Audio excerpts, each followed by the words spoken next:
नमस्कार मित्रों, युवा स्यात् साधु युवा संस्कृत स्पेस के इस YouTube चैनल पर मैं विमलेश आप सभी का स्वागत करता हूं, अभिनंदन करता हूं। आज एक नए टॉपिक के साथ हम आपसे जुड़ने जा रहे हैं और आज जिस टॉपिक के साथ हम आपसे जो चर्चा करेंगे उस टॉपिक का नाम है नाट्य तत्व, जो आपके पाठ्यक्रम में समाविष्ट है। ठीक है, तो नाट्य तत्व के जो महत्वपूर्ण तथ्य हैं, नाट्य तत्व से संबंधित जो प्रश्न पूछे जाते हैं, हालांकि ऐसे देखा जाए तो नाट्य तत्व से संबंधित बहुत सारे तत्व हैं जिस पे हम लोग चर्चा करें तो बहुत बड़ा हो जाएगा, लेकिन चूंकि हम लोग एक प्रतियोगी परीक्षा की तैयारी कर रहे हैं तो परीक्षा की दृष्टि से जो भी चीज़ें अनिवार्य हैं, जो भी चीज़ें महत्वपूर्ण हैं, उन सब चीज़ों पर हम लोग चर्चा करते हुए आगे निकलेंगे। ठीक है, तो शुरुआत करते हैं अपने जो आज का टॉपिक है नाट्य तत्व को। ठीक है, तो नाट्य तत्व की शुरुआत करने से पहले थोड़ा सा एक दृष्टि हम लोग ये डालेंगे कि नाट्य तत्व का या नाट्य का, भाई नाट्य जब हुआ तत्व तो आएंगे ही, लेकिन नाट्य का जो उद्भव था वो कब हुआ। ऐसे देखा जाए तो मतलब अपने प्राचीन ज्ञान परंपरा में समय काल को लेकर के, समय निर्धारण को लेकर के विद्वानों के विचारों में मतभेद मिलते हैं।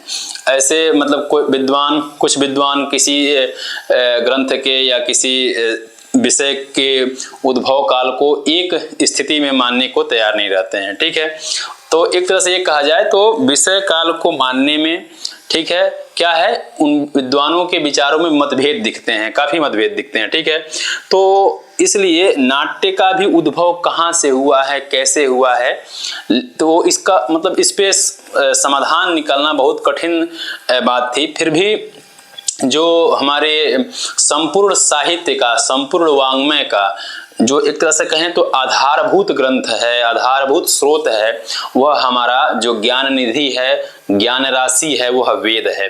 ठीक है, क्योंकि ऐसा विश्व साहित्य भी और विश्व वाङ्मय भी स्वीकार करता है कि जो हमारा सबसे प्राचीन ग्रंथ जो हमारे सामने उपलब्ध होता है वह ऋग्वेद है। ठीक है, तो जाहिर सी बात है कि कोई भी विषय निकले होंगे या कुछ भी निकला होगा तो कहीं ना कहीं आधार उसी को हम लेंगे। ठीक है, तो इस नाट्य के उद्भव के बारे में जब हम बात करेंगे तो उसी के संदर्भ में बात करेंगे। ठीक है, तो देखिए नाट्य का जो संबंध है, नाट्य उत्पत्ति का जो संबंध है, वो अत्यधिक विद्वानों ने इस बात पे अपनी बात को रखा है कि जो वैदिक सूक्त थे, ठीक है, वैदिक सूक्त ही मतलब वैदिक सूक्त से यहाँ मतलब है कि जो वेदों के विषयों को समझने के लिए जिसका विभाजन मतलब वेदों में जो सूक्त हैं और उसको जो एक समझने के लिए जो विभिन्न विभाजन किए गए थे, जैसे धार्मिक सूक्त हुए, दार्शनिक सूक्त हुए, लौकिक सूक्त हुए या संवाद सूक्त हुए। ठीक है, तो उसमें जो संवाद सूक्त थे, ठीक है, वह संवाद सूक्त से मतलब संवाद सूक्त को ऐसा माना जाता है कि वेदों का मतलब नाटकों का प्राचीनतम रूप है। ठीक है, कैसे, देखिए क्या था कि जो सूक्त थे, जो संवाद सूक्त थे, उन संवाद सूक्तों का डायरेक्ट कनेक्शन क्या था, वैदिक कर्मकांड से नहीं था। हालांकि वेद का एक हिस्सा, काफी हिस्सा कर्मकांड से मतलब कर्मकांड से संबंध रखता है, फिर भी उन सूक्तों का संबंध कर्मकांड से नहीं था। देखिए क्या होता है कि जब हम कोई कार्य को लगातार एक निरंतर रूप से करने लग जाते हैं तो बीच में इंसान बोरिंग होने लगता है, उससे थोड़ा सा क्लांत हो जाता है, परेशान हो जाता है। भाई दिमाग को रिफ्रेश करने के लिए, थोड़ा सा फ्रेश करने के लिए उसको कुछ मनोरंजन वाली चीजें चाहिए रहता है, जो मतलब जिस चीज में उसको दिमाग न लगाना पड़े, अनायास ही देखे, उसको आनंद की अनुभूति हो। इस प्रकार से तो उस समय की जो सामाजिक स्थिति थी वो क्या थी, यज्ञ इत्यादि होते थे। ठीक है, तो उस यज्ञ इत्यादि में जो पुरोहित यज्ञ कराते थे, ठीक है, तो भाई जाहिर सी बात है कि पुरोहित भी लगातार एक ही बार बोलेंगे तो भी तो थक जाते होंगे, परेशान हो जाते होंगे। अगर एक ही बार थक गया, उस पर लगातार अपने आप को कंटिन्यू रखेंगे तो आगे की स्थिति उनसे और अच्छे से नहीं संभल पाएगी। ठीक है, तो अपने उस मतलब अस्थिरता को दूर करने के लिए, अपने परेशानी को दूर करने के लिए उनके सामने संवाद सूक्तों का चयन मतलब क्या होता होगा, मंचन होता होगा। तो संवाद सूक्त, अब चूंकि संवाद सूक्त है, संवाद का कार्यक्रम चल रहा है, तो कोई एक व्यक्ति तो करेगा नहीं। तो संवाद के द्वारा जो मंचन होता था, उस मंचन को देख करके अपने आप को मनोरंजित महसूस करते होंगे, उसके बाद उनका दिमाग रिफ्रेश होता होगा, उसके बाद फिर अपने क्रियाकलाप में लगते होंगे। तो ऐसी स्थिति क्या थी, मानी गई होगी कि भाई इस आधार पे विद्वान इस निष्कर्ष पे निकलते हैं कि जो नाटकों का जो प्राचीनतम रूप है वह संवाद सूक्त ही है। इसलिए जो संस्कृत नाटक जो हैं, इन नाटकों का संबंध केवल मतलब लक्ष्य मनोरंजन करना नहीं, मतलब केवल मनोरंजन था, सॉरी, जो संस्कृत नाटक थे इनका केवल एक ही लक्ष्य था, मनोरंजन, न कि केवल वैदिक कर्मकांड के अंतर्गत अपने आप को घुमाना। ठीक है, इसीलिए वैदिक कर्मकांड से असंबद्ध, मतलब वैदिक कर्मकांड से संबंध न रखने वाली जितनी भी चीजें थी, उन चीजों को इकट्ठा निकाल करके, ठीक है, एक अलग रूप में नाट्य मतलब तत्व के रूप में उसको इकट्ठा कर दिया गया। ठीक है, तो इसलिए यदि प्राचीन दृष्टि पे बात करें, यदि प्राचीन ज्ञान परंपरा के संदर्भ में बात करें, तो इस निष्कर्ष पे हम आते हैं कि कहीं ना कहीं नाटकों का जो प्राचीनतम रूप है वह संवाद सूक्त ही है। ठीक है, लेकिन अगर वर्तमान समय में देखा जाए तो नाट्य विज्ञान पर अगर मतलब उपलब्ध जो ग्रंथ है, जिसको हम नाट्य विज्ञान का आधार ग्रंथ मानते हैं, वह आधार ग्रंथ क्या है, हमारा नाट्यशास्त्र है, जो आचार्य भरत मुनि की क्या है, कृति है। ठीक है, जिसका जो रचना काल है, उस रचना काल को मतलब भरत मुनि के जो समय है वो 100 ईसा पूर्व से लेकर 300 ईसा पूर्व के बीच में माना जाता है। ठीक है, तो भले संवाद सूक्त को हम उसका प्राचीनतम रूप माने नाटकों का, लेकिन सर्वप्रथम जो ग्रंथ है नाट्यशास्त्र, नाट्य विज्ञान के ऊपर जो उपलब्ध ग्रंथ है, जो नाट्यशास्त्र, जिसका मतलब 36 अध्यायों में प्रणयन किए कौन, भरत मुनि। ठीक है, तो ये इसमें स्थिति रही कि भाई भरत मुनि नाट्यशास्त्र के रचनाकार हैं और यह नाट्य विज्ञान पर सर्वप्रथम ग्रंथ उपलब्ध होता है। ठीक है, और इन्हीं ग्रंथ को आधार बना करके, चूंकि भाई नाट्य शास्त्र की जो भाषा थी वो आगे आने वाले पीढ़ियों के लिए थोड़ी दुरूह बनती जा रही थी, कठिन बनती जा रही थी, लेकिन इन चीज़ों को स्पष्ट समझने के लिए इन्हीं बातों को जानना आवश्यक था। तो कुछ आचार्यों ने इस बात के लिए मेहनत किया, बीड़ा उठाया कि जो नाट्य शास्त्र में जो विषय बताए गए थे, जो चीजें बताई गई थी, उन्हीं बातों को आधार बना करके, मतलब नाट्य शास्त्र में जो चीजें लिखी गई हैं उन्हीं बातों को आधार बना करके उन्होंने अपने एक स्वतंत्र ग्रंथ का प्रणयन किया। जैसे आचार्य धनंजय हैं जिन्होंने 10 रूपक लिखा। ठीक है, और जैसे शारदेव इत्यादि हैं, जैसे नाट्य दर्पण इत्यादि जो ग्रंथ हैं वो लिखे गए। लेकिन अत्यधिक देखा जाए यदि मतलब काफ़ी फेमस की दृष्टि से, तो जो आचार्य धनंजय की कृति जो है 10 रूपक, उसको विभिन्न विश्वविद्यालयों के, महाविद्यालयों के पाठ्यक्रम में रखा गया है। तो जब भी आदमी प्रश्न अगर लक्षण वगैरह दे करके प्रायः पूछता है तो लक्षण भी 10 रूपक से ही तैयारी पूछेगा। तो हमने यदि कहीं लक्षण पे यदि बात करेंगे तो सब 10 रूपक पे ही, 10 रूपक से ही संबंधित है। ठीक है, जो 10 रूपक क्या है, 4, जिसमें 4 प्रकाश हैं टोटल। जो 10 रूपक का जो विभाजन किया गया है वो प्रकाश में किया गया है, और उन प्रकाशों का जो वो कितने प्रकाश हैं, तो 4 प्रकाश हैं। ठीक है, तो इस प्रकार से नाट्य विज्ञान का जो सर्वप्रथम ग्रंथ है वो नाट्य शास्त्र को माना जाता है। ठीक है, उसके बाद देखिए एक कथा आती है कि चूंकि प्राचीनतम रूप वेद को ही माना जाता है, उसके प्रमाण के रूप में एक और बात सामने आती है कि देवता भी अपने जीवन से परेशान थे। भाई संघर्ष का ही नाम जीवन है, तो भाई अपने जीवन में बहुत सारे भाई वो देवता थे, उनके पास एक अप्रतिम शक्ति थी, लेकिन सबको अपने हिसाब से जो परेशानी होती है उनके हिसाब से थोड़ी दिक्कत ही होती है। जैसे मान लीजिए अगर मुकेश अंबानी हैं तो भाई उनकी परेशानी उनके लेवल से उनके लिए दिक्कत होती है। यदि हम लोग सामान्य नागरिक हैं तो हम लोगों के लिए जो परेशानी है हम लोगों के लेवल से हम लोगों के लिए कठिन है। तो सबके लिए परेशानी है, उसके लेवल से, जिससे हमारे लिए मतलब उनके लिए जो परेशानी है हमारे लिए वो लक्ष्य बन सकता है। तो सबके लिए अलग अलग, सबकी अलग अलग दृष्टि है परेशानियों की, ठीक है। तो भाई देवता भी परेशान होते होंगे, तो अपने परेशानी को दूर करने के लिए, एक मनोरंजन का साधन पाने के लिए वो देवताओं के मतलब ब्रह्मा जी के पास गए। कौन? देवता लोग। तो ब्रह्मा जी ने उनकी बातों को सुना, फिर कहे कि ठीक है। तो उन्होंने, चूंकि उस समय का भाई ग्रंथ क्या था? वेद था। तो उन्होंने वेदों से क्या किया, सार तत्वों को निकाल करके, मतलब सार भाग को लेकर के एक अलग नाट्यवेद की रचना की। नाट्यवेद के रूप में क्या किया? एक पंचम वेद का निर्माण किया। तो जो 4 संहिता हैं, ऋग्वेद, यजुर्वेद, सामवेद, अथर्ववेद, उन सभी से लेकर के क्या क्या तत्व ग्रहण करके एक नाट्यवेद की रचना की, तो उसको देख लीजिए। तो यहाँ से प्रश्न भी बनते हैं कि जग्राह पाठ्यम ऋग्वेदात, ठीक है। तो ऋग्वेद से उन्होंने क्या निकाला? ऋग्वेद से उन्होंने पाठ निकाला, ठीक है। ऋग्वेद से उन्होंने पाठ निकाला। यजुर्वेद से उन्होंने अभिनय निकाला कि भाई यजुर्वेद मतलब अभिनय किस प्रकार से करने चाहिए, ठीक है, मंच पे। तो यजुर्वेद से ये अभिनय निकाल लिए। सामवेद जो गीत का वेद है, संगीतात्मक वेद है, तो भाई जाहिर सी बात है सामवेद से क्या निकालेंगे? गीत ही निकालेंगे, ठीक है। उसके बाद अथर्ववेद जो हमारे लौकिक दृष्टि से देखा जाए तो सबसे महत्वपूर्ण वेद भी माना जाता है।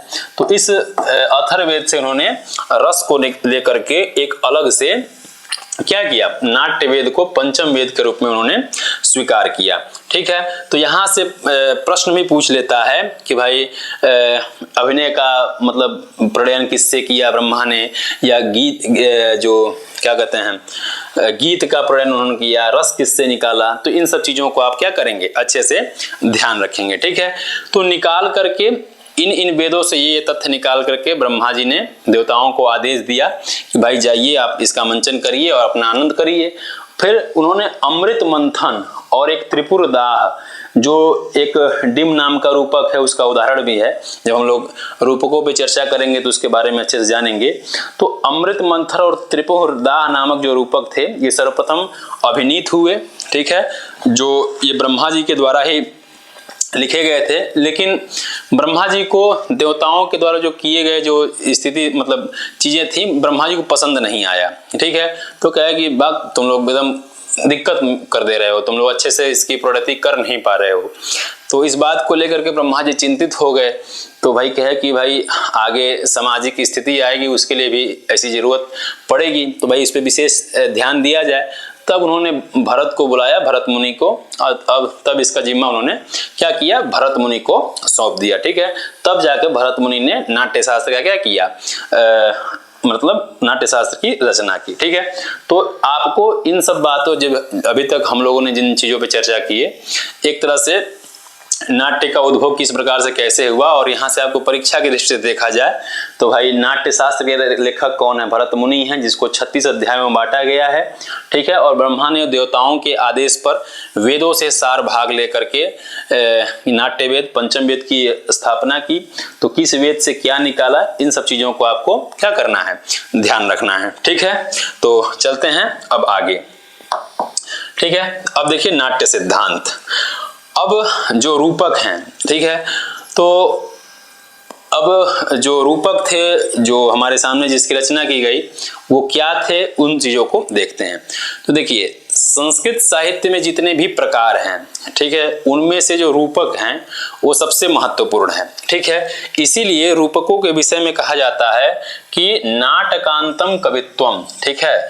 जो मतलब कवित्व की जो सबसे उत्तम श्रेणी मानी जाती है, जो कवि यदि नाटकों की रचना कर ले रहा है, उसको अत्यंत मतलब उस कवि को कवित्व की श्रेणी मानी जाती है। मतलब उस कवि में जो जितने भी कवित्व के प्रतिभा हैं, मतलब एक अच्छे कवि के जितने भी धर्म होने चाहिए, यदि उस कवि में है तभी वह नाटक का क्या कर सकता है? रचना कर सकता है, अन्यथा वह नहीं कर सकता है। इसीलिए रूपक को या नाट्य को संस्कृत साहित्य में जितने भी प्रकार हैं, उन सब में क्या किया गया है? महत्व दिया गया है, महत्व माना गया है, ठीक है। इसीलिए भरत ने नाट्य शास्त्र में कहा है कि न ही रसादृते कश्चिद्यप्यर्थः प्रवर्तते।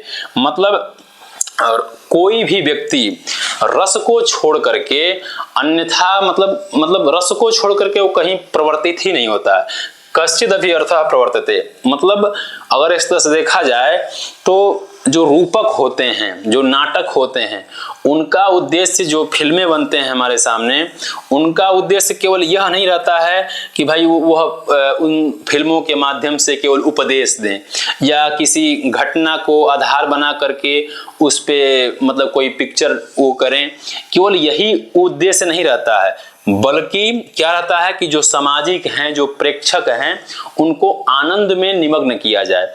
मतलब एक तरह से देखा जाए तो इस दुनिया में जितने भी विषय लोग हैं, उनको किसी भी विषय पे कोई भी फिल्म बनी हो, उनको अपने रुचि के हिसाब से एक ना एक कोई विषय मिल ही जाता है। ठीक है, तो इसीलिए कहा जाता है कि नहीं रसादृते कश्चिद् व्यप्यर्थः प्रवर्तते। ठीक है, ये कई बार ये सीधा पंक्ति दे करके पूछ भी लिया है कि यह पंक्ति किस में आया है, तो भरत मुनि के नाट्य शास्त्र में यह पंक्ति क्या हुई है, उद्धृत की गई है। ठीक है, तो ये पंक्ति आप लोगों को याद रखना है। ठीक है, अब आते हैं हम किस पे, जो नाट्य है, यह नाट्य का लक्षण क्या है, हम नाट्य कहते किसे हैं। ठीक है, तो उस पे जो आचार्य धनंजय हैं वो कहते हैं कि अवस्थानुकृतिर नाट्यम, क्या है, अवस्थानुकृतिर नाट्यम, मतलब अवस्थाओं का अनुकरण करना ही क्या है, नाट्य है। अब अवस्था मतलब ये नहीं कि भगवान राम जो क्या धारण करते हैं, तीर धनुष इत्यादि धारण करते हैं, और धारण कर करके हम यहाँ मंच पे खड़े हो जाएं, तो ऐसी अवस्था नहीं।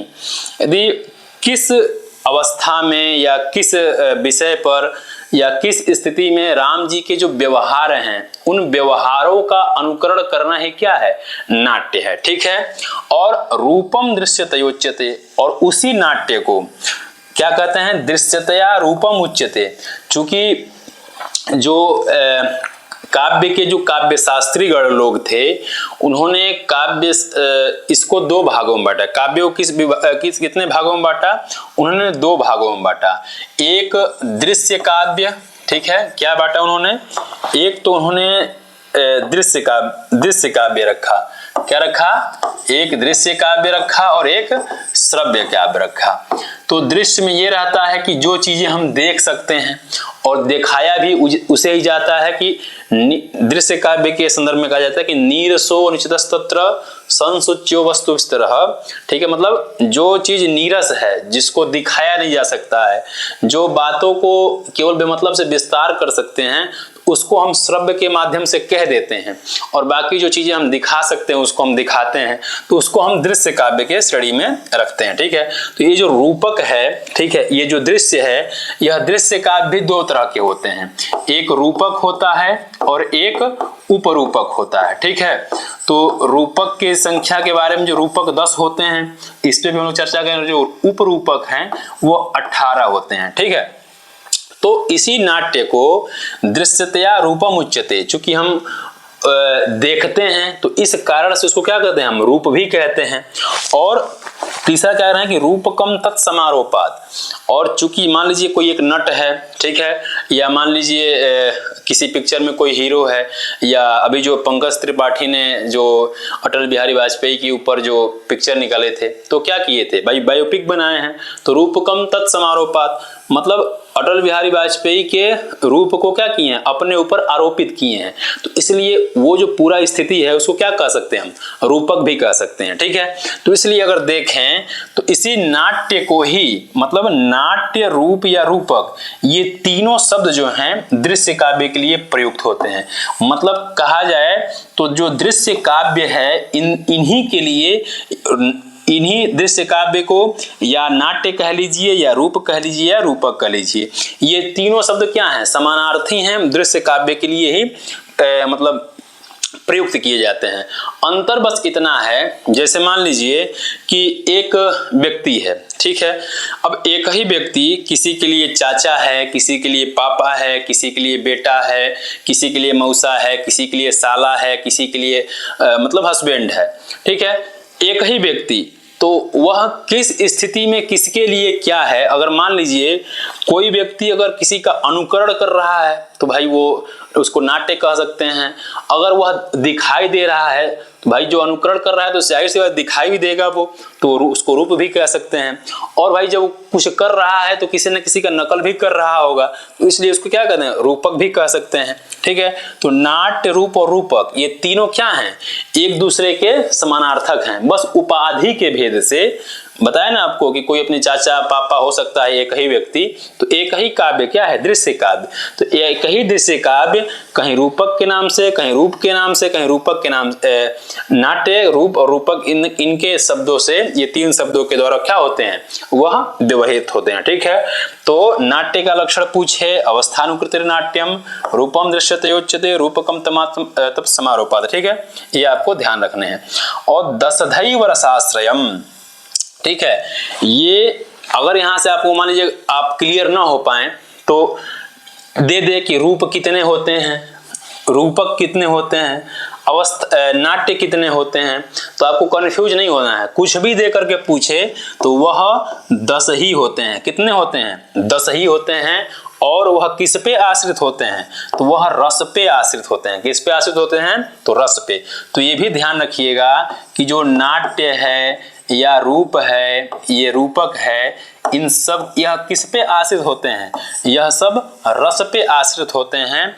और यह कितने प्रकार के होते हैं, तो 10 प्रकार के ही होते हैं। ठीक है, तो ये आपको ध्यान रखने हैं। ठीक है, अब आगे चलते हैं।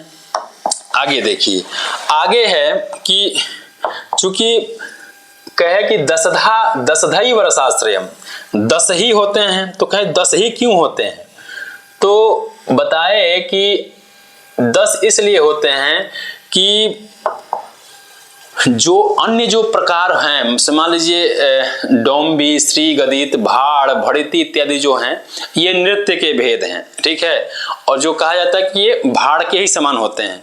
तो भाई कहते हैं कि जब ये सब चीजें भाड़ के ही समान हैं, तो अन्य जो रूपक होंगे, जो 10 रूपक हैं, उन 10 रूपकों में जो अन्य रूपक होंगे उनकी भी स्थिति होगी, सबके भी भेद प्रभेद होंगे। तो भाई 10 ही क्यों हैं, तो कहें देखिए रूपक जो हैं शुद्ध रूप से वो 10 ही होते हैं। बाकी जो अन्य स्थितियां होती हैं उसको हम कुछ और कहते हैं। ठीक है, वो शब्द अलग आते हैं। जैसे मान लीजिए नृत्य है, ठीक है, तो नृत्य के लिए क्या है, तो देखिए नृत्य के लिए है कि अन्यद भावाश्रयम नृत्यम। ठीक है, अन्यद भावाश्रयम नृत्यम। तो जाहिर सी बात है कि भाई जो रस पे आश्रित है, जो साक्षात रस को आधार बना करके जो चीजें हो रही हैं उसको हम रूपक कहेंगे। और अन्यद भावाश्रयम नित्यम, और जो भाव पर आश्रित है उसे हम क्या कहेंगे, नृत्य कहेंगे। तो ये भी ध्यान रखिएगा, परीक्षा के लिए भी महत्वपूर्ण है कि नृत्य और नृत्य में अंतर पूछ लेता है। तो रस पे आश्रित आपका क्या रहता है, नाट्य रहता है। भाव पे आश्रित आपका क्या रहता है, नृत्य रहता है। देखिए नृत्य जो है ये नृत्यगात्र विक्षेपे धातु से बनता है। ठीक है, मतलब जिसमें शरीरों का संचलन हो, शरीर जिसमें हिले डुले। ठीक है, और जो 4 प्रकार के अभिनय होते हैं, अभिनय कितने प्रकार के होते हैं, तो देखिए 4 प्रकार के अभिनय होते हैं। कौन कौन, एक होता है आपका आंगिक। ठीक है, क्या होता है आपका, एक आपका होता है आंगिक अभिनय। ठीक है, आंगिक, वाचिक, ठीक है, वाचिक, सात्विक, ठीक है, और एक आहार्य। ये 4 प्रकार के अभिनय होते हैं। ठीक है, तो इसमें से इन चारों प्रकार के अभिनय में तो अगर देखा जाए जो नाट्य होता है, उन नाट्य में चारों प्रकार के अभिनयों के माध्यम से जो चीजें होती हैं वह नाट्य होता है। लेकिन नृत्य में क्या होता है कि जिसमें केवल आंगिक, ये आंगिक क्या है, जिसमें अंगों के माध्यम से कुछ चीजें की जाए, और वाचिक क्या है, वाणी के माध्यम से। सात्विक क्या है कि भाई जिसका हम मंचन कर रहे हैं उसके भावों को, उसके वृत्तियों को हम जाने। और आहार्य क्या है, भाई जैसा वो वेशभूषा धारण करते हैं वैसा वेशभूषा धारण हम भी करें। तो इस प्रकार से यदि कोई चीज मंचन किया जाए तो हुबहू एज इट इज ऐसे ही लगेगा। ठीक है, तो जो नृत्य है यह नृत्य भाव पर आश्रित रहता है। और इस नृत्य में क्या कहते हैं, आंगिक अभिनय की प्रचुरता रहती है। ठीक है, क्योंकि लोग इसको भी देखते हैं, भाई अंगों के विक्षेप से और शरीर के हिलने डुलने से कुछ करेंगे तो भाई लोग जाहिर सी बात है इसको भी देखेंगे। तो कोई भी प्रश्न उठा सकता है कि भाई नाटक को भी देखते ही हैं, इसको भी देखते ही हैं, तो क्या हम सब इसको भी नाट्य नहीं कह सकते हैं? कहें नहीं, वह नाट्य है और ये नृत्य है। क्यों?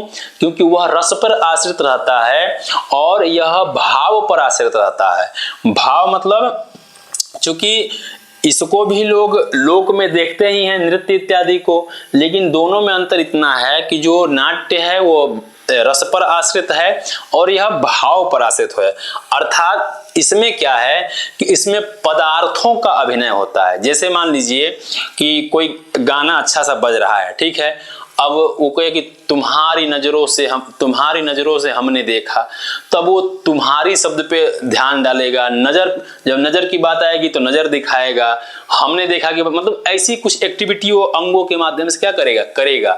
लेकिन यदि कोई अभिनय कर रहा है, कोई नाट्य का मंचन कर रहा है, तो वो क्या करेगा, ये पूरे वाक्य संरचना को अपने अंदर आत्मसात करके, अपने अंदर रख करके उसका अभिनय करेगा। ठीक है, तो इसलिए नृत्य जो है वह नाट्य से अलग होता है, वह साक्षात रस पर आश्रित रहता है। अगर किसी को मुंह को दिखाना है, किसी को आंख को दिखाना है, यदि उसके पास संकेत करेंगे तो बस क्या है भाई, उसके अंदर कुछ न कुछ है, भाव है, उसको दिखाना चाह रहा है, तो वो उतना आनंद नहीं देगा जितना एक फिल्म देगा। गाने का अपना एक अलग मजा है जिसमें डांस इत्यादि होते हैं, एक फिल्म की अपनी अलग मजा है। ठीक है, तो दोनों में क्या है, अंतर है। तो जो नाट्य है वो वाक्य पर आधारित रहता है। ठीक है, ये भी ध्यान रखिएगा, वह वाक्य पर आधारित रहता है, और जो नृत्य है वह पदार्थ पर आधारित रहता है। तो ये भी पूछ सकता है आपसे कि जो नाट्य होता है वह रस और वाक्यार्थ पर है, मतलब उसमें वाक्यार्थों का अभिनय होता है। नृत्य में किसका अभिनय होता है, तो पदार्थों का अभिनय होता है। ठीक है, ये नृत्य में रहा। और नृत्यम ताल लयाश्रयम, ठीक है, नृत्यम ताल लयाश्रयम, और जो केवल ताल और लय पर जो आश्रित होता है उसे नृत्य कहते हैं, नृत्य कहते हैं। नृत्य, ध्यान रखिएगा, एक नृत्य है, ठीक है, और एक नृत्य है। ठीक है, दोनों में अंतर है। तो इसके अंतर को समझिए कि इसमें जब भाव होता है, जब भाव पर आश्रित है, तो इसमें आंगिक अभिनय का कुछ ना कुछ हिस्सा रहता है। भाई अंग का संचालन कुछ एक सुव्यवस्थित रूप से हिलाते डुलाते हैं, ऐसे नहीं कि घोड़े की तरह कूदते कोई नहीं है। आप देखते होंगे कि डीजे पे लोग डांस करते हैं तो एक प्रोफेशनल डांसर होते हैं कि भाई आएंगे, उनके लिए मंच खाली कर दिया जाएगा, वो अपना एक परफॉर्मेंस देंगे, चले जाएंगे। लेकिन कुछ आते हैं लोग जिसको सामूहिक डांस करना रहता है, उनको गाना क्या है, भाव क्या है, उससे कुछ मतलब नहीं है, उनको बस बीट सुनाई देना चाहिए। बीट बजे, धड़ धड़ धड़ कूदना शुरू। जितना उनके पास एनर्जी है, अगर वो 3 फीट ऊपर कूद सकते हैं तो 3 फीट कूदेंगे, 4 फीट कूद सकते हैं 4 फीट, शरीर का संचालन जितना तेज कर सकते हैं। तो उनका बस क्या है, ताल लय पर, ठीक है, अपने शरीर को लाना, तो वो क्या है, नृत्य कहलाता है। इसीलिए कहा कि अंग विक्षेप अभिनय शून्य, उसमें कुछ भी अभिनय नहीं रहता है। पता चला कभी इधर झटका दे रहे हैं, कभी इधर झटका दे रहे हैं, कभी आगे चले जा रहे हैं, उसमें कुछ भी मतलब नहीं है। मान लीजिए हाई बेस है, धीरे से मतलब कोई शहनाई बजने लगी तो धीरे से झूमने लग जाएंगे। तो उनको मेन है क्या, बेस, साउंड पे उनको नाचना रहता है। तो इसीलिए अन्यद भावाश्रय नृत्यम। तो देखिए यहाँ से 3 चीजें निकल करके आई। आपको क्या ध्यान रखना है कि जो नाट्य होता है वह रस पर आश्रित रहता है, और जो रस मतलब जिसमें वाक्यार्थों का अभिनय होता है, और जो आपका नृत्य होता है वह मतलब भाव पर आश्रित रहता है। किस पे आश्रित रहता है, भाव पर, जिसमें पदार्थों का अभिनय होता है। ठीक है, और नृत्य जो किस पे आश्रित रहता है, ताल और लय पर। तो इन तीनों के बीच का जो अंतर है उसको स्पष्ट रूप से क्लियर रखिएगा, ताकि इसमें कुछ भी क्लियर मतलब कठिनाई ना हो समझने में। ठीक है, बाकी यदि आपको समझने में कहीं दिक्कत आ रही हो तो उसको कमेंट बॉक्स में पूछिए, उत्तर दिया जाएगा। ठीक है, आगे कह रहे हैं कि आद्यम पदार्थाभिनयो मार्गो देसी तथा परम। ये नृत्य और नृत्य के भेद में मतलब अंतर बता रहे हैं कि आद्यम पदार्थाभिनय, चूंकि नृत्य में बताया अभी कि पदार्थ का हम अभिनय करते हैं। किसका अभिनय करते हैं? पदार्थ में। तो इसलिए हम नृत्य को एक अलग नाम मार्ग के नाम से भी जानते हैं। किस नाम से जानते हैं? मार्ग के नाम से भी जानते हैं। और देसी तथा परम, और नृत्य जो है वह देसी है। क्या है? देसी है। तो नृत्य का एक अपर नाम क्या है? देसी है। आप देखे होंगे कि एक शास्त्रीय पद्धति होती है जो एक फिल्मों में जिसका फिल्मांकन होता है, जिसको दिखाया जाता है, और एक लोक अपने मतलब कैसे कि लोकल बेस जो म्यूजिक होता है, जो गांव में लोग गुनगुनाते रहते हैं, अपना कोई ढाल पीटने में है, कुछ और पीटने में है, तो उसको देसी कहते हैं। ठीक है। तो अगर नॉर्मल भाषा में देखें तो नृत्य को कहिए गाना और नृत्य को कहिए डीजे। ठीक है, इस तरह से मान सकते हैं। ठीक, तो इस प्रकार से नृत्य और नृत्य को क्या अपर नाम से कहते हैं, तो ये है। इसको आप लोग अच्छे से क्या करिएगा? ध्यान रखिएगा। ठीक है। इसके बाद और क्या कह रहे हैं? कह रहे हैं कि मधुर उद्धत भेदेना तद्वयम द्विविधम पुनः। नृत्य जो है, यह नृत्य को एक और मधुर भी कहते हैं। ठीक है। और नृत्य चूंकि कूदा फाना जाता है, इसमें बेस पे खूब लोग जितना दम रहता है उतना दम लगा के कूदते हैं, तो इसलिए क्या है? ये उद्धत है। क्या है? उद्धत है। तो ये जो दो प्रकार के हैं, नृत्य और नृत्य, मधुर और उद्धत, यह पुनः दो प्रकार के और हो जाते हैं। किस प्रकार से? दो प्रकार से। कैसे? तो देखिए, मधुर को हम लास्य कहते हैं भाई, लास्य कहते हैं। ठीक है। और उद्धत को शंकर जी वाला तांडव, तो जो तद्वयम उद्धत भेद है ना, लास्य तांडव। ठीक है। तो एक नृत्य और नृत्य के संदर्भ में कितने सारे प्रश्न बन सकते हैं, यहां से आप दे सकते हैं। जो सभी का मेन उद्देश्य क्या है? तो नाटकाद्युपकारकम। क्या है? नाटकाद्युपकारकम। तो इस प्रकार से जो नाटक होते हैं, ठीक है, वह सभी नाटक के अंदर ही ये चीजें होती हैं। तो ये सभी क्या होते हैं? नाटक को और अच्छे से एक तरह से मोटिफाइड करके दर्शकों के सामने क्या कर दी जाती हैं? उसको प्रस्तुत की जाती हैं। तो अभी तक हम लोगों ने क्या देखा कि वेदों से क्या क्या निकाल करके ब्रह्मा जी ने नाट्य वेद की रचना की। ठीक है। उसके बाद से रूपक के जो रूपक है या नाट्य है या रूप है, उसके लक्षण क्या हैं, वह किस पे आश्रित होता है। ठीक है। उसके बाद जो नृत्य है वह किस पे आश्रित रहता है, नृत्य जो है वह किस पर आश्रित रहता है, नृत्य को क्या कहते हैं, नृत्य को क्या कहते हैं। यह दोनों दो प्रकार के होते हुए एक और दो प्रकार के जो होते हैं उसको क्या क्या कहते हैं। ठीक है। तो इस प्रकार से ये जो भेद हैं अभी तक हमने जाना। ठीक है। तो रसाश्रयम तक हम लोग बात कर लिए कि दशधैव रसाश्रयम, जो रूपक हैं वो रस पर आश्रित होते हैं और 10 प्रकार के होते हैं। तो वह 10 प्रकार कौन कौन हैं, तो आइए उसके बारे में जानते हैं। तो वह 10 प्रकार आपके हैं: नाटकम सप्रकरणम भाड़ प्रहसनम डीमः व्यायोग समोकारो विथ्यंकेहा मृगा इति। ठीक है। विथ्यंकेहा मृगा इति मतलब नाटक, प्रकरण, भाड़, प्रहसन, डीम, व्यायोग, समोकार, वीथी, अंक और इहामृग, ये 10 प्रकार के क्या होते हैं? रूपक होते हैं या नाटक कहते हैं। ठीक है। चूंकि देखिए ये रूपक के ही भेद हैं। ठीक है। या कई बार कह देते हैं कि भाई नाटक कितने होते हैं, तो अगर ऐसे देखा जाए सामान्य भाषा में, तो नाटक आज के स्थिति में बहुत प्रचलित हो गया है। मतलब नाटक के रूप में बहुत बड़ी विशाल चीजें हमारे सामने उभर करके आती हैं। लेकिन संस्कृत के क्षेत्र में देखा जाए तो इन 10 प्रकारों में से नाटक क्या है? एक प्रकार है, एक छोटा सा हिस्सा है बस। ठीक है। तो इसलिए, और कई बार पूछा था कि नाटक कितने होते हैं, तो नाटक कितने होते हैं इसलिए 10 ही होते हैं, जो कि नाटक इसलिए दे देता है कि इन 10 में से नाटक क्या है? प्रधान है। ठीक है। तो इसलिए इस नाटक से सभी नाटकों का मतलब सभी रूपकों का ग्रहण हो जाता है, तो आपको कंफ्यूज नहीं होना है। ठीक है। तो इसलिए इसको अच्छे से क्या करिएगा, ध्यान रखिएगा। जो नाट्य है, ठीक है, नाट्य है, वो नाटक में क्या है तो वो देख लेते हैं। अब नाट्य में होता क्या है कि नाट्य शब्द की निष्पत्ति होती है नट अवस्पंदने धातु से, मतलब किंचित चलनार्थम सात्विक बाहुल्यम, मतलब अवस्पंदन होता है, मतलब शरीर कुछ हिलना डुलना रहता है, और हिलने डुलने में सात्विक भाव की बहुलता रहती है।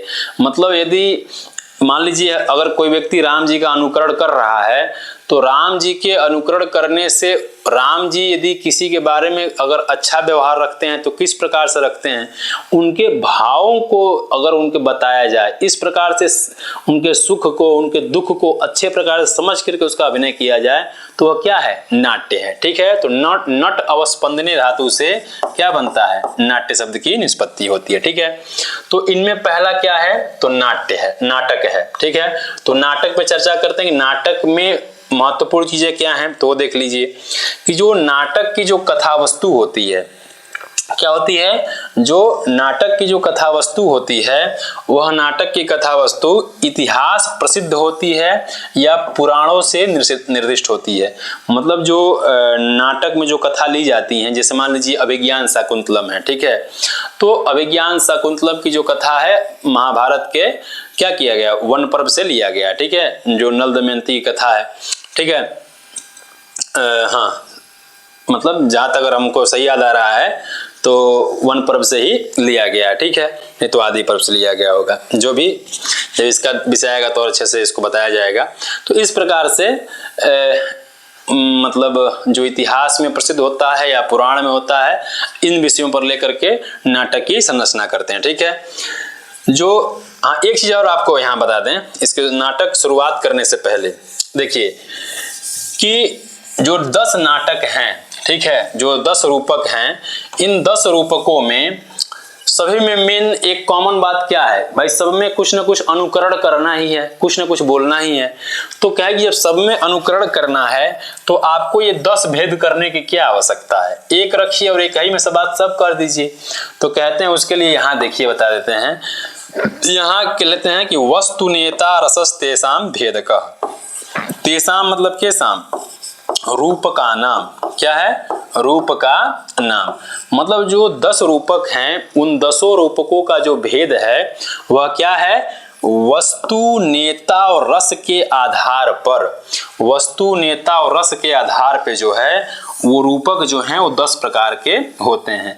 यदि प्रश्न पूछा जाए कि किसके आधार पे नाटकों को या रूपकों को 10 प्रकार बताया गया है, तो वहां ऑप्शन दे सकता है 3-3 कैटेगरी में कि वस्तु नेता रस, वस्तु नेता कुछ और दे करके कंफ्यूज करके दे सकते। तो आप ध्यान रखिएगा कि वस्तु नेता रसस तेसाम भेदकः, हो सकता है कि ये सीधे पंक्ति दे दे और यहाँ पूछ दे कि तेसाम का क्या मतलब है, तो रूप का नाम। ठीक है, क्यों, क्योंकि हो सकता है कि भाई किसी नाटक की कथा कुछ और हो, भाड़ की कथा कुछ और, जैसे मान लीजिए एक पूरा फिल्म बने तो उस पूरे फिल्म की कथा एक अलग होगी। अगर एक कोई इकलौता कलाकार है, जैसे मान लीजिए मतलब स्टैंड अप कॉमेडियन होता है, तो भाई उसकी कथा अलग होगी, उसके जो नेता होंगे अलग होंगे, हर रूपकों के नेता अलग होंगे, हर रूपक में अलग रस हो सकते हैं, किसी में श्रृंगार हो सकता है, किसी में मतलब हास्य हो सकता है, कोई मतलब भयानक वाला हो सकता है, कोई अद्भुत वाला हो सकता है। तो इन आधार पे उन रूपकों की संख्या क्या जाती है, 10 मानी जाती है। ठीक है, अब उसके बाद से यहाँ से और देखिए, जो इसमें से अब वस्तु नेता रस में वस्तु इत्यादि क्या है वो भी देख लेते हैं। वस्तु जो होती हैं, वस्तु मतलब कथा वस्तु, इतिवृत्त। ठीक है, जो कथाएं चल रही होती हैं वो किस तरह की होती हैं, तो ये जो वस्तु है, ठीक है, ये वस्तु 2 प्रकार की होती हैं। ठीक है, कितने प्रकार की होती हैं, 2। एक होता है आधिकारिक कथा वस्तु, ठीक है, एक कौन कथा वस्तु होती है, एक आपका आधिकारिक कथा वस्तु, और इन सभी चीजों को आप नोट करते रहिएगा। एक प्रासंगिक कथा वस्तु। ठीक है, तो आधिकारिक कथा वस्तु क्या है, प्रासंगिक कथा वस्तु क्या है, तो ये देख लीजिए। आधिकारिक कथा वस्तु वो होता है कि अधिकारः फलस्वाम्यम अधिकारी च तत्प्रभु तन्निर्वर्त्यम अभिव्यापी अधिकारः, ठीक है, आधिकारिकः। ठीक है, कि फल पर स्वामित्व रखना क्या है, अधिकार है। भाई किसी भी चीज पे अपना, अगर हम अपना स्वामी भाव दिखा रहे हैं कि भाई ये इस चीज को हम कर सकते हैं, ठीक है, तो वो अपना अधिकार है। यदि मान लीजिए किसी के हम अंडर में नौकरी कर रहे हैं, तो अगर उसके हम सामानों को यूज कर रहे हैं तो एज ए उसके स्वस्वामी भाव संबंध से उसके हम चीज़ों को उपयोग कर सकते हैं, तो मतलब उस पर अधिकार है। लेकिन अधिकारी तो हम नहीं हो सकते हैं, तो उस पर मतलब अधिकारा फलस्वम अधिकारी च तत्प्रभु, और जो उसका जो सर्वे सर्वा होगा, जो अधिकारी होगा, ठीक है, वह भाई उसको अधिकारी कहा जाएगा। और तन निर्वर्त्यम अभिव्यापी, और एक जो ऐसा होगा जो संपूर्ण भारत में जो कंपनी होगी उसको चला रहा होगा, ठीक है। जैसे मान लीजिए कोई बहुत देश में किसी एक बहुत बड़ा कंपनी है, वह विभिन्न जगहों पे अपना क्या कर चुका है, अपना प्लांट खोल चुका है और सभी पे अपना अपना क्या किया है, अधिकारी नियुक्त कर दिया है। तो सभी का जो एक मेन अधिकारी उसको आधिकारिक होगा। जैसे मान लीजिए रामायण है, अगर कथा की दृष्टि में बात करें तो रामायण का जो पूरा आधिकारिक है, मतलब राम जी का, सीता जी का राम जी का मतलब राज्याभिषेक, वन गमन से लेकर के सीता जी को रावण के पास से लाना, पुनः राज्याभिषेक करना, ठीक है, ये जो पूरी कथा वस्तु है क्या है, पूरी एक आधिकारिक कथा वस्तु है, ठीक है। और उन आधिकारिक कथा वस्तु में तत्प्रभु मतलब अधिकार फलस्वामी अधिकारी से तत्प्रभु, और उसमें जो एक एक पार्ट होंगे वो अधिकारी अधिकार में आ जाएंगे। तो एक तरह से जो पूरी कथा होती है, जो पूरी फिल्म होती है, उसे हम आधिकारिक कहते हैं, ठीक है। और प्रासंगिक किसे कहते हैं कि स्वार्थो यस्य मतलब परार्थो यस्य प्रसंगतः, मतलब क्या कहते हैं, प्रासंगिकम परार्थस्य स्वार्थो यस्य प्रसंगतः। जैसे मान लीजिए कि जो कथा चल रही है, जैसे मान लीजिए राम जी सीता जी को खोजने के लिए निकले हैं, ठीक है, और सीता जी के पता लगा रहे हैं, तो ये जो मेन कथा चल रहा है, ठीक है, इसी कथा के अंतर्गत कोई एक ऐसा कथा आ गया कि जो उस कथा के साथ, अर्थात राम जी के साथ राम जी के कार्य को कराने में वो सहयोग भी करे, और साथ ही साथ राम जी के सहयोग करने के साथ साथ उसका अपना भी कुछ क्या हो, स्वार्थ सिद्ध हो जाए, ठीक है। जैसे विभीषण थे, सुग्रीव इत्यादि हैं, तो सुग्रीव इत्यादि का अपना क्या मतलब स्वार्थ है कि भाई उनको अपना राज्य सिंहासन मिल जाए, और राम जी को क्या मतलब उनका अपना स्वार्थ सिद्ध हो जाता है। और इसी कथा के साथ साथ ये भी चलता है कि भाई सुग्रीव जी राम जी की सहायता भी करते हैं। तो प्रासंगिकम परार्थस्य स्वार्थो यस्य प्रसंगतः, प्रासंगिक कथा वस्तु मतलब जो मुख्य कथा के साथ चले और साथ ही साथ उसका अपना भी स्वार्थ क्या हो जाए, सिद्ध हो जाए। तो मुख्य कथा क्या है, मुख्य कथा ये है कि राम जी सीता जी को खोज रहे हैं, उसी में सुग्रीव जी मिले, तो सुग्रीव वाला जो वृत्तांत हुआ ये प्रासंगिक हुआ। इनमें अपना स्वार्थ क्या है, भाई सुग्रीव जी बाली से क्या चाहते थे, अपना राज सिंहासन चाहते थे, तो भाई उनका अपना भी स्वार्थ सिद्ध हो गया। तो जो वस्तु होती है, वस्तु नेता और रस में जो वस्तु है यह दो प्रकार का है, कौन, एक आधिकारिक कथा वस्तु, एक प्रासंगिक कथा वस्तु, ठीक है। तो इसको ध्यान रखिएगा, ठीक है। अब आगे है आपका नायक, ठीक है। तो नायक कितने प्रकार के होते हैं, तो नायक 4 प्रकार के होते हैं, ठीक है। धीरोदात्त, ठीक है, एक धीरोदात्त, दूसरा आपका धीर ललित, ठीक है, धीर ललित, धीर प्रशांत, ठीक है, धीर प्रशांत और धीरोद्धत, ठीक है। ये 4 प्रकार के क्या होते हैं, नायक होते हैं। 4 प्रकार क्या होते हैं, नायक होते हैं, ठीक है। इसके बाद नायक के बाद हम भाई नायिका को कैसे छोड़ सकते हैं, तो उस पर भी देख लेते हैं। हालांकि दिया नहीं है लेकिन फिर भी देख लेते हैं, क्या पता नायिका के भी भेद तो बताए ही हैं धनंजय जी। तो नायिका देखिए 3 प्रकार की होती हैं, ठीक है।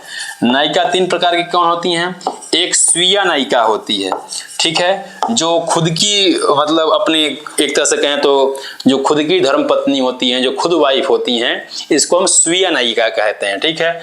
एक आपकी परकीया नायिका होती है, परकीया नायिका इन द सेंस ये कहें तो आपकी गर्लफ्रेंड, ठीक है, आपकी एक मतलब किसी पिता की अविवाहित पुत्री को आप क्या कह सकते हैं, परकीय नायिका कह सकते हैं। एक तो एक कंडीशन में हो सकती है, दूसरी कंडीशन क्या है, या हो सकता है कि दूसरे की विवाहित स्त्री को, ठीक है, अपना आप मतलब वो बना लें, मतलब अपनी प्रेमिका बना लें। तो एक तरह से परकीय नायिका को प्रेमिका कह सकते हैं, ठीक है, एक ये नायिका है। और तीसरा जो है वह साधारण स्त्री कहते हैं।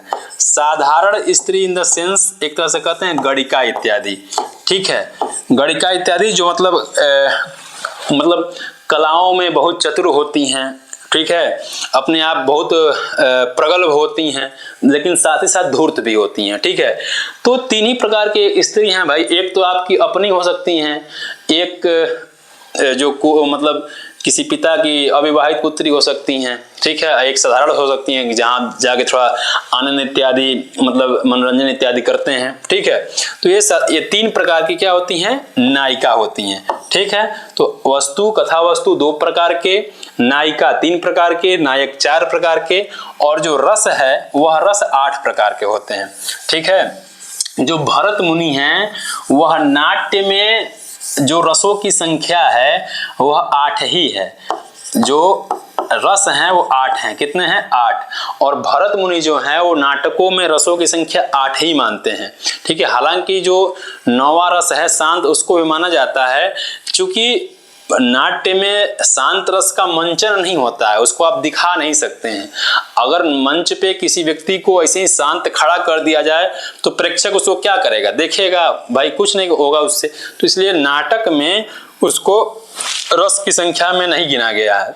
तो ये प्रश्न पूछा भी गया है कि नाट्य में या भरत मुनि ने कितने रसों की संख्या मानी है, तो कुल 8 रसों की संख्या मानी है। ठीक है, तो ये जो 3 हैं, वस्तु नेता रस, ठीक है, यह क्या है, जो 10 रूपक हैं, 10 रूपकों के भेद को बताने वाले हैं। ठीक है, तो इसलिए इन सभी विषयों के बातों को आप लोग क्या करिएगा, अच्छे से ध्यान रखिएगा। ठीक है, अब हम लोग चर्चा करेंगे कि इसमें से जो पहला है क्या, नाटक। ठीक है, तो अब नाटक से जुड़े हुए जो महत्वपूर्ण तथ्य हैं वो क्या हैं, तो उसको देख लीजिए। इस पे जब अभी हम लोग चर्चा भी किए थे कि भाई जो नाटक की कथा वस्तु होती है इतिहास से संबंधित होती है या पुराण से संबंधित होती है। ठीक है, इसमें जो 4 प्रकार के नायक हम बताए, धीरोदात्त, धीरोधत, धीर ललित, धीर प्रशांत, उनमें से धीरोदात्त कोटि का क्या होता है, नायक होता है। धीरोदात्त कोटि का क्या होता है, नायक होता है।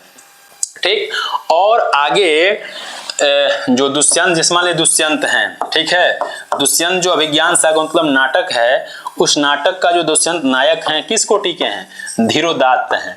तो हालांकि आपके सिलेबस में अभिज्ञान शाकुंतलम भी लगा है, लेकिन यदि पूछ दे कि दुष्यंत किस कोटि के नायक हैं, तो आप ये तो कह नहीं सकते हैं कि भाई दुष्यंत किस कोटि के नायक हैं, ऐसा तो हमारे सिलेबस में दिया नहीं है, तो भाई कैसे आप पूछ दिए। तो देखिए आपके सिलेबस में नाट्य तत्व तो लगा है ना, तो इस हिसाब से पूछ सकता है कि भाई दुष्यंत किस कोटि के नायक हैं, तो धीरोदात्त कोटि के नायक है। ठीक है, जो उसके बाद 8 रस होते हैं। ठीक है, जो 8 रस होते हैं, तो नाटक में एक अंगिरस होता है, एक अंगिरस होता है, मतलब एक ऐसा रस होगा कि जिसको पाने के लिए क्या कहते हैं, नायक अपना प्रयत्न कर रहा होगा, लेकिन उस रस के प्राप्ति में हो सकता है कि कई सारी स्थितियां भयानक वाली बन जाती होगी, किसी से मार झगड़ा वाली स्थिति बन जाती होगी, कई जगह हास्यास्पद स्थिति बन जाती होगी।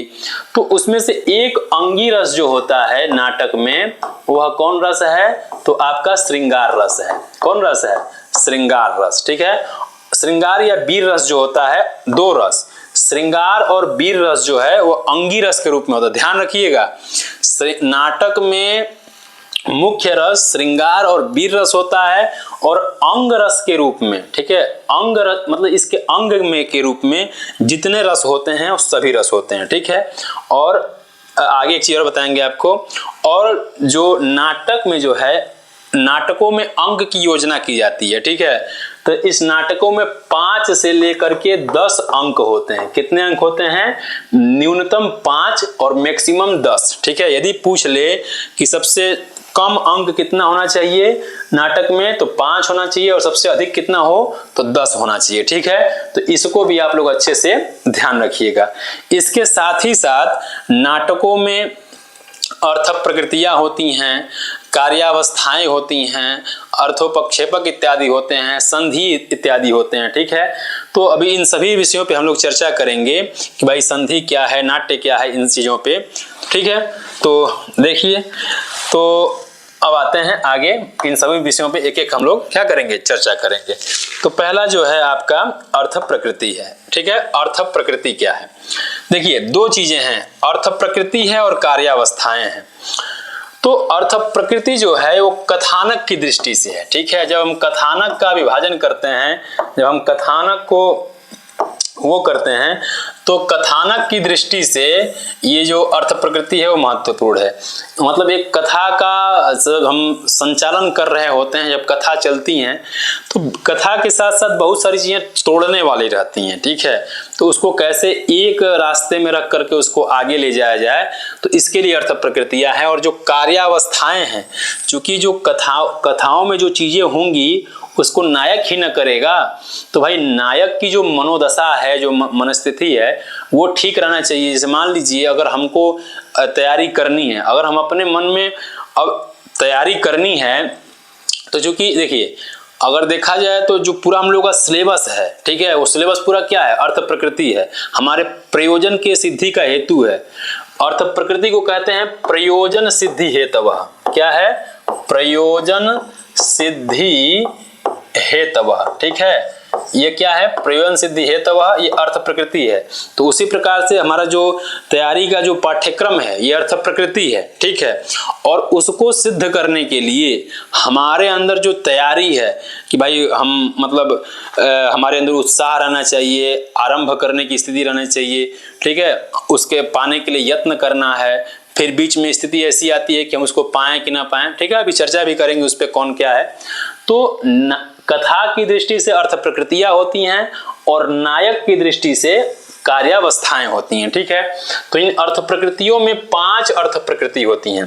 कितने अर्थ प्रकृतियां होती हैं, 5 अर्थ प्रकृति। कौन कौन, बीज, बिंदु, पताका, प्रकरी और कार्य, ठीक है। एक चीज और आपको बता दें, यहाँ जो हम लोग चर्चा कर रहे थे, यही बता देते हैं कि जो 10 रूपक होते हैं और जो 10 रूपकों के जो भेदक तत्व होते हैं, ठीक है, तो उनमें से जो वस्तु है, क्या है, वस्तु के कितने भेद होते हैं, 2 भेद। एक आपके आधिकारिक कथा वस्तु, ठीक है, और एक आपका प्रासंगिक कथा वस्तु, ठीक है। कौन कथा वस्तु, प्रासंगिक कथा वस्तु।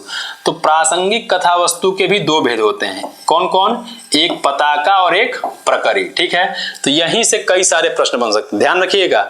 वस्तु जो होती हैं 2 प्रकार के, आधिकारिक और प्रासंगिक। इसमें से प्रासंगिक कथा वस्तु भी 2 प्रकार की होती हैं। कौन कौन, प्रासंगिकम परार्थस्य स्वार्थस्य प्रसंगतः हेतु लक्षण है, सानुबंधम पताकाख्यम प्रकरी च प्रदेश भाग। पहले ये देख लीजिए, तो ये तो प्रासंगिक के भेद हुए, ठीक है। इसके बाद ये सभी मिला करके इसको अर्थ प्रकृति कहते हैं। तो अर्थ प्रकृति कितने होते हैं, 5 होते हैं। अगर आपसे पूछा जाए कि प्रासंगिक के कितने भेद होते हैं, तो 2 ही भेद होते हैं। वस्तु के कितने भेद होते हैं, तो 2 भेद होते हैं। तो सभी के जो देखिए माइनर अंतर हैं, ठीक है। बीच में यदि आपको लग रहा होगा कि हम लोग ऐसे क्या सत्यनारायण व्रत कथा की तरह चल रहे हैं, तो इन सभी बातों को अच्छे से ध्यान सुनते रहिए। जब इस पे आपको जब हम लोग प्रश्न करवाएंगे, तो जब आप टेस्ट सीरीज में देखेंगे तो आपको लगेगा कि, या प्रश्न देखेंगे तो आपको लगेगा कि इन बातों का क्या महत्व, यहीं से सारे प्रश्न बनते हैं, ठीक है। तो आप अच्छे से समझिए और चीजों को नोट करिए, ठीक है। तो ये आपके प्रासंगिक के भेद है और साथ ही साथ अर्थ प्रकृतियों के अंतर्गत आते हैं, बीज, बिंदु, पताका, प्रकरी और कार्य, ठीक है। बीज क्या है कि स्वल्पोद्दिष्ट तद हेतु बीजम विस्तार्य एकधा, मतलब एक किसी भी एक छोटे से चीज को आधार बना करके जो कथा खूब विस्तृत होती है, उसको क्या कहते हैं, बीज कहते हैं। जैसे आप देखते होंगे कि मान लीजिए गांव देहात घर में कि जो पटीदारों में जो झगड़ा होता है, एक छोटा सा कोई आधार बन जाता है, ठीक है, कि जमीन को लेकर के यहाँ एक छोटा सा जमीन है, अब इस जमीन को लेकर के विवाद हो गया। अब इसी जमीन को लेकर के विवाद जो है वो बढ़ता जाएगा, वो बहुत सारी चीजों में भटकता जाएगा। मान लीजिए हो सकता है वह कोर्ट तक चला जाए, आपसी रिश्तों को समाप्त कर दे, बहुत सारी चीजों, मतलब एक छोटी सी बात वो बहुत सारी चीजों में क्या करता है, फैलता है। मतलब जिस प्रकार से वो क्या करते हैं ना, पानी में तेल डालते हैं, जैसे फैलता है, तो एक बूंद डालिए फिर वो फैलता रहेगा। तो जो प्रयोजन सिद्धि का जो हेतु है, ठीक है, जो कथा है वहीं से शुरुआत होती है। उसके बाद बिंदु है, तो क्या है कि बिंदु का कि छिन्नांकर से सूचना, बिंदु का लक्षण ध्यान नहीं आ रहा है हमको, अवान्तरार्थ विच्छेदे बिंदु अच्छेद कारणम। ठीक है, जैसे होता है ना कि मेन कथा हमारी चल रही होती है। ठीक है, अगर मान लीजिए नायक और नायिका की प्रेम कथा चल रही है। ठीक है, नायक और नायिका की प्रेम कथा चल रही है, उसी में से नायक के एक भाई हो और एक नायिका की बहन हो, इन दोनों का भी कांटा भिड़ गया। ठीक, तो मेन कथा क्या था? मेन नायक और मेन नायिका की कथा। ठीक है, लेकिन साथ ही साथ नायक नायिका की प्रेम कहानी से अच्छा कहानी बनने लगा नायक के भाई का और नायिका के बहन का। इन दोनों का जो कांटा था इतना अच्छा चलने लगा, तो भाई जो मेन कथा है वो बिछड़ने लगेगा ना। तो इन्हीं जो नायक का जो भाई था, जो नायिका की बहन थी, इन्हीं के कहानी में ऐसा कोई ट्विस्ट डाल दिया जाए जो पुनः उस मेन हीरो हीरोइन की कथा को क्या कर दे, जोड़ दे। तो वो जो स्थिति होती है वह बिंदु होती है। ठीक है, पताका क्या होता है कि पताका का अक्षर सानुबंधम पताकाख्यम।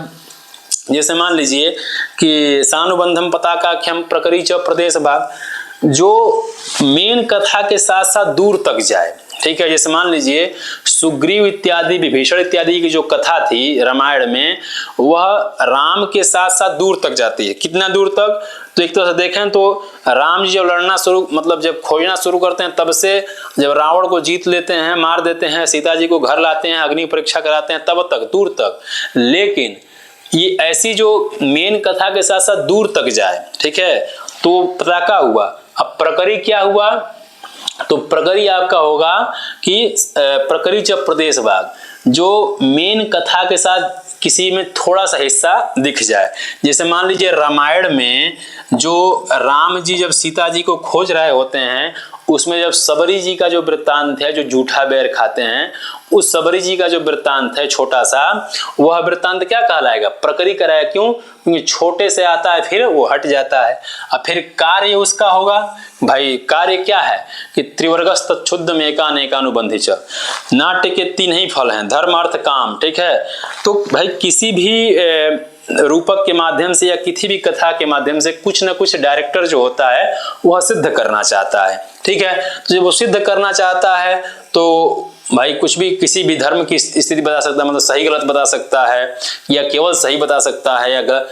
तो कहने का मतलब है कि किसी का मतलब किसी में धर्म ही केवल बताया जा सकता है, किसी में धर्म अर्थ काम तीनों बताया जा सकता है, और किसी में धर्म अर्थ 2 ही बताया जा सकता है। ठीक है, तो ये कार्य हुआ। ठीक है, अब ये अर्थ प्रकृतियां थी जिसको हम प्रयोजन सिद्धि है तो वह क्या होता है कहते हैं। ठीक है, इसके बाद पंच कार्यावस्थाएं होती हैं। क्या होती हैं? पंच कार्यावस्थाएं। ठीक है, तो अब कार्यावस्थाएं क्या हैं?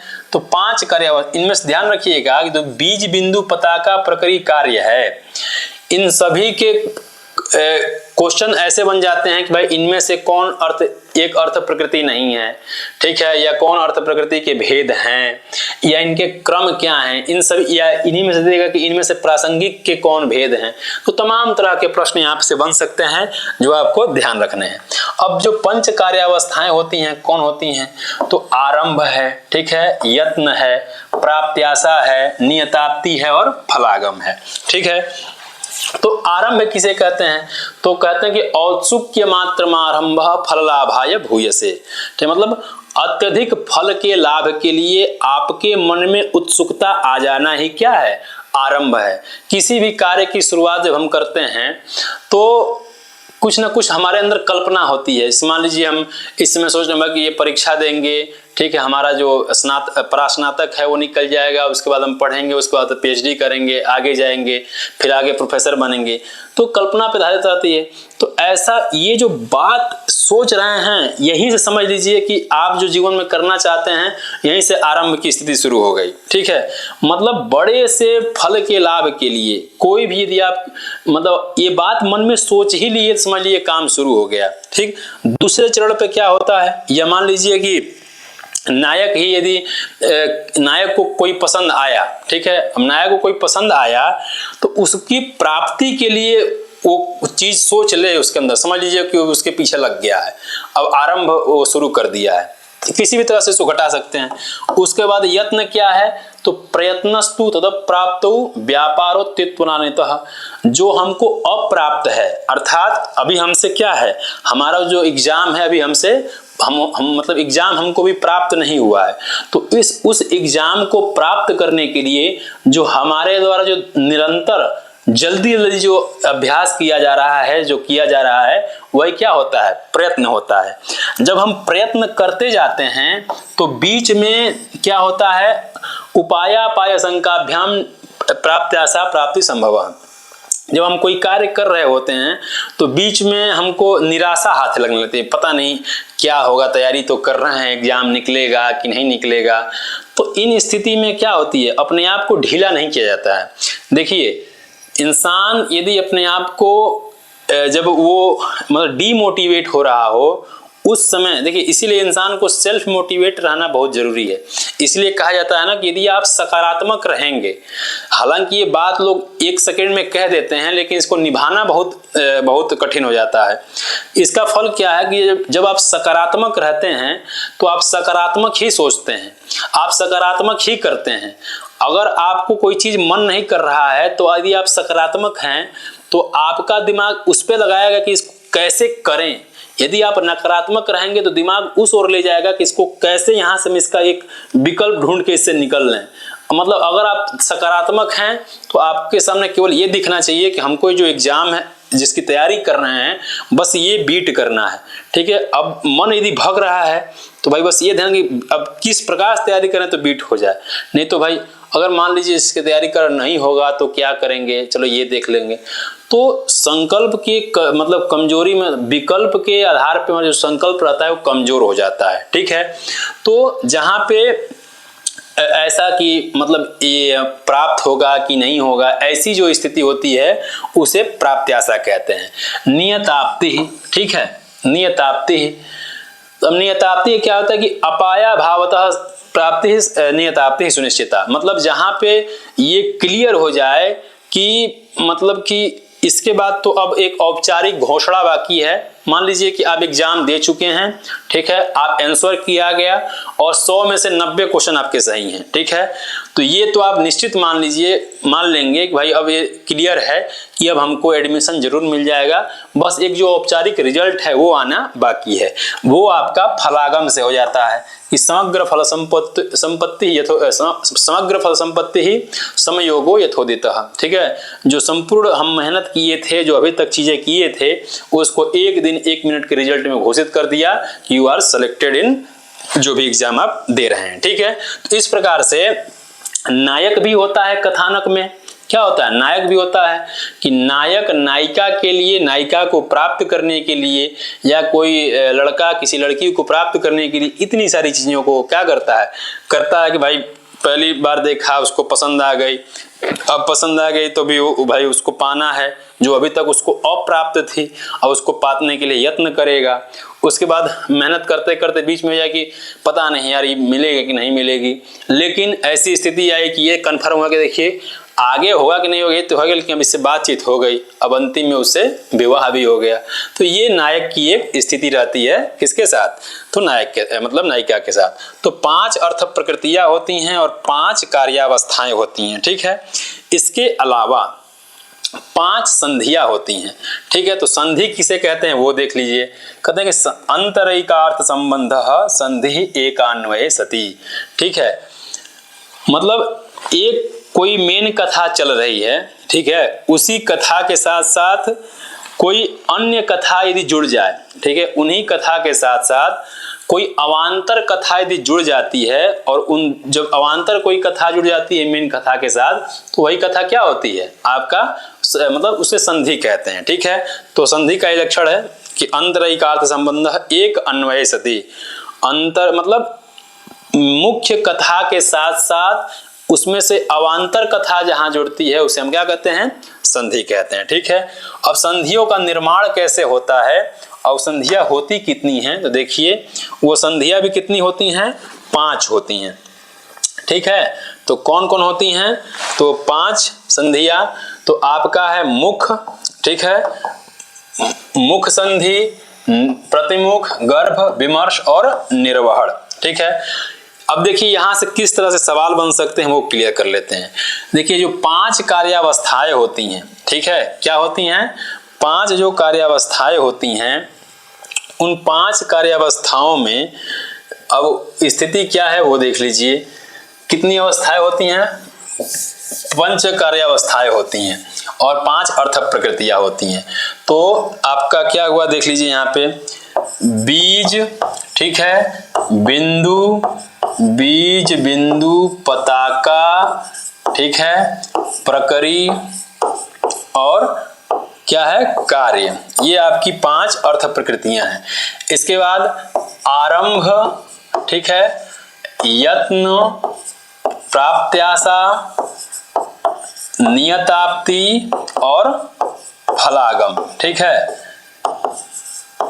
अब ये देखिए इन दोनों की क्या होती है, जो 5 संधियां होती हैं वो 5 संधियों का निर्माण कैसे होता है। तो बीज नामक अर्थ प्रकृति और आरंभ नामक कार्यावस्था के मिलने से मुख नामक संधि के निर्माण होते हैं, जिसके कुल 12 भेद होते हैं। कितने भेद होते हैं, 12, ठीक है। बिंदु और यत्न के मिलने से प्रतिमुख संधि का निर्माण होता है, ठीक है, जिसके 13 भेद होते हैं। इसको आपको नोट करते रहना है। पताका और प्राप्त्याशा के संधि से मुख प्रतिमुख गर्भ नाम का संधि का निर्माण होता है, जिसके 12 भेद होते हैं, ठीक है। प्रकरी और नियताप्ति के भेद से मुख प्रतिमुख गर्भ और अवमर्श, ठीक है, अवमर्श या विमर्श कहिए, इसका निर्माण होता है, जिसके 13 भेद होते हैं, ठीक है। और कार्य और फलागम की संधि से किसका, निर्वहण संधि की निष्पत्ति होती है, जिसके कुल 14 भेद होते हैं, ठीक है। तो यहां से आपसे प्रश्न पूछ सकता है कि गर्भ का निर्माण किसके किसके मिलने से होता है। तो इन 3 आपको क्रम ध्यान रखने हैं सबके। यदि आप क्रम ध्यान रखेंगे तो देखिए यहां से आपको कितने तरह के प्रश्न बनेंगे। भाई क्रम क्या है ये पता चलेगा आपको, ठीक है। कार्यावस्थाएं कितनी है ये पता चलेगा, ठीक है। किसके मिलने से कौन से बनते हैं और किसके कितने भेद होते हैं। तो 12 13 12 13 14 ये क्रम है, आपको ध्यान रखने हैं, 12 13 12 13 14, ठीक है। तो इस प्रकार से संधियों के भेद हैं। अगर यदि टोटल संधि के बारे में बात करें तो 12 13 12 13 14 मिलाकर के टोटल संधि 64 होती हैं, ठीक है। कितनी संधियां होती हैं, टोटल जो संधियां होती हैं वो आपकी 64 होती हैं। वह किस तरह से होती हैं ये अभी हम लोग चर्चा कर लिए, ठीक है। तो इन सब चीजों को आप लोग क्या करेंगे, अच्छे से नोट करेंगे, ताकि यदि यहाँ से प्रश्न कोई बनता है तो आपको क्या करना है, अच्छे से यहाँ से ध्यान रखेंगे। तो यहाँ से यदि कोई प्रश्न बनेगा तो आपके गलत नहीं होंगे, ठीक है। तो आज अभी तक हम लोगों ने जो कुछ तथ्य थे उस पर चर्चा किए। तो आज के वीडियो में बस इतना ही रहने देते हैं। मिलते हैं बाकी बचे हुए अन्य शीर्षकों मतलब अन्य कुछ महत्वपूर्ण टॉपिकों के साथ। तब तक के लिए आप सभी को नमस्कार। युवा से साधु युवा।